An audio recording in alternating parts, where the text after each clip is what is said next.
اللہ کے نام سے شروع جو نہایت مہربان اور رحم والا ہے۔ سچے واقعات کے معزز ناظرین، السلام علیکم صلی اللہ علیہ وسلم۔ جب حضرت نوح علیہ السلام کشتی بنا رہے تھے تو ایک مومنہ بوڑھی خاتون روز اللہ کے نبی کے پاس اپنی گٹھڑی لے کر آتی اور کہتی، اے اللہ کے نبی، کب کشتی روانہ ہوگی؟ حضرت نوح علیہ السلام فرماتے، ابھی دیر ہے امی۔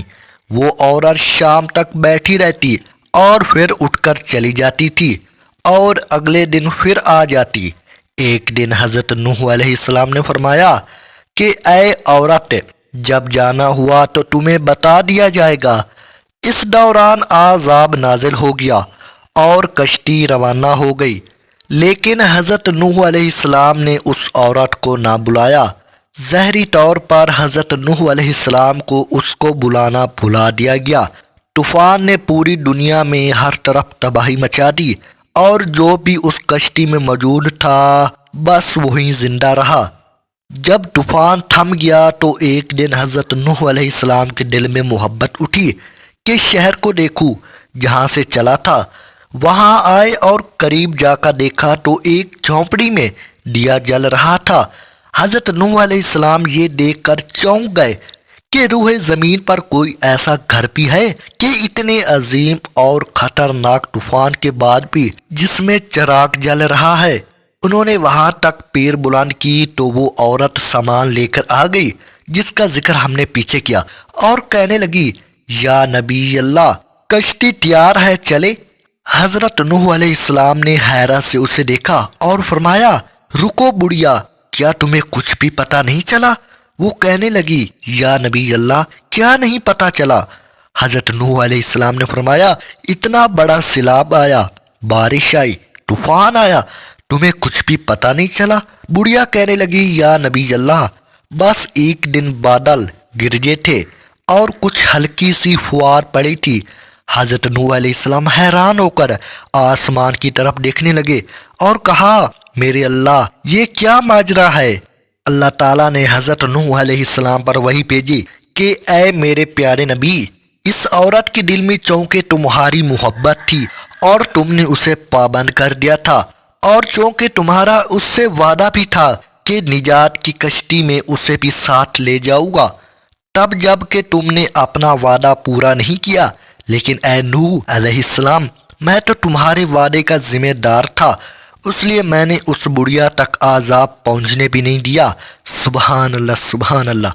حضرت نوح علیہ السلام کی عمر مبارک تقریباً 950 سال تھی۔ وہ جس جھونپڑی میں رہتے تھے وہ اتنی چھوٹی تھی کہ جب آپ علیہ السلام سوتے تو آدھا جسم مبارک آپ علیہ السلام کا اندر اور آدھا باہر ہوتا۔ جب حضرت اسرائیل علیہ السلام روح قبض کرنے آئے تو پوچھا، آپ علیہ السلام نے اتنے سال اس جھونپڑی میں گزار دیے، آپ چاہتے تو اچھا گھر بنا سکتے تھے۔ حضرت نوح علیہ السلام نے جواب دیا، میں نے تمہارے انتظار میں اتنا عرصہ گزار دیا۔ ملک الموت نے کہا، ایک وقت ایسا بھی آئے گا جب لوگوں کی عمریں 100 سال سے بھی کم ہوگی اور وہ بڑے بڑے محل بنائیں گے۔ اس پر حضرت نوح علیہ السلام نے فرمایا، اتنی مختصر زندگی، اگر میں اس زمانے میں ہوتا تو سر سجدے سے بھی نہ اٹھاتا۔ سبحان اللہ، سبحان اللہ، کیا شان ہے انبیاء کرام کی۔ حضرت ابن عباس رضی اللہ تعالی عنہ سے مروی ہے کہ اس کشتی کی لمبائی 1200 گز اور چوڑائی 600 گز تھی۔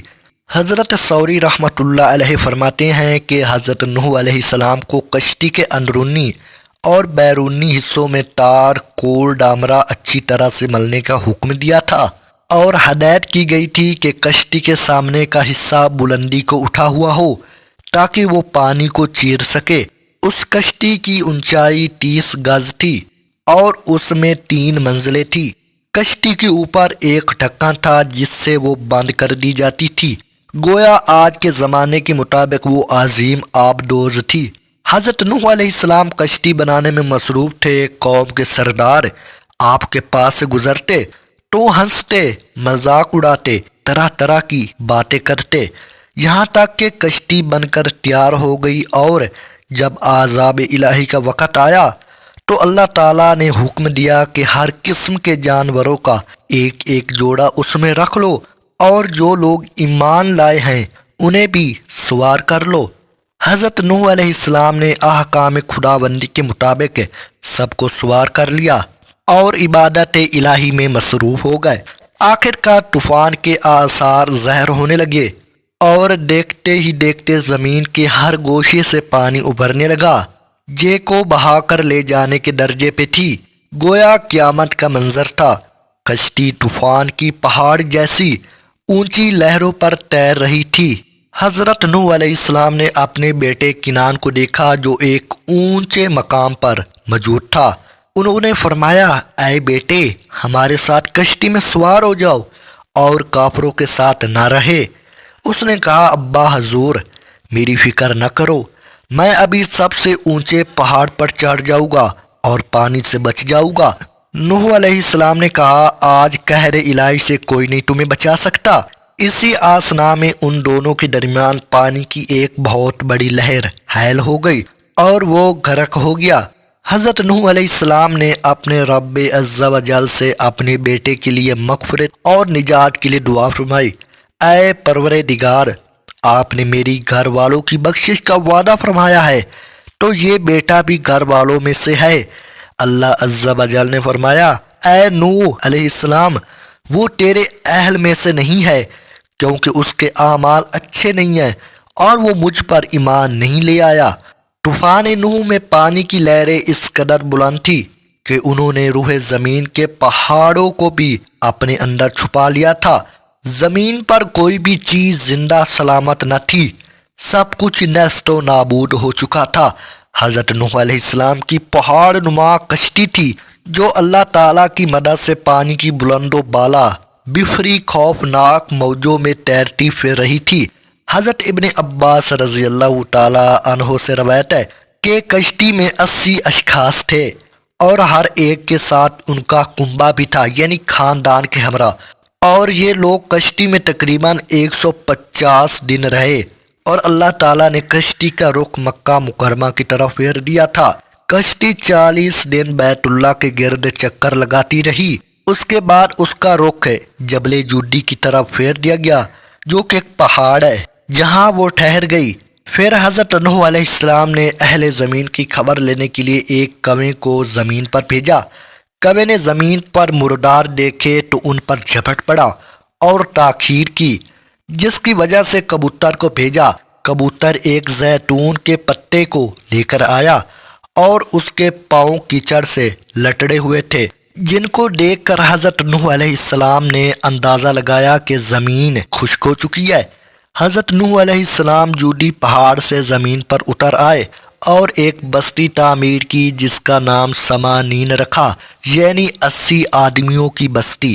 اس دوران ایک مرتبہ صبح کو اٹھے تو ہر آدمی کی زبان بدل چکی تھی، یعنی 80 زبانیں ہو چکی تھی، مختلف ہو چکی تھی، جیسے کہ آج کے دور میں کوئی انگریزی، کوئی اردو، کوئی ہندی وغیرہ بولتا ہے۔ لوگ ایک دوسرے کی زبان کو نہیں سمجھ رہے تھے، تو حضرت نوح علیہ السلام ہر ایک کی ترجمانی فرماتے تھے۔ حضرت قتادہ رضی اللہ تعالیٰ عنہ فرماتے ہیں کہ قوم نوح علیہ السلام کے یہ افراد محرم الحرام کی 10ویں تاریخ کو کشتی سے بحر آئے۔ چنانچہ حضرت نوح علیہ السلام نے ایک نئی بستی بسا کر دنیا کے کاروبار کو از سر نو جاری کیا۔ چنانچہ حضرت نوح علیہ السلام نے ایک نئی بستی بسا کر دنیا کے کاروبار کو از سر نو جاری و ساری کیا۔ اس لیے آپ علیہ السلام کو آدم ثانی بھی کہا جاتا ہے۔ دعا ہے اللہ تعالی ہمیں نیک زندگی گزارنے کی توفیق عطا فرمائے۔ انشاءاللہ تعالی اسی طرح ایک اور انفارمیٹیو ویڈیوز کے ساتھ دوبارہ ملیں گے۔ تب تک کے لیے اللہ حافظ۔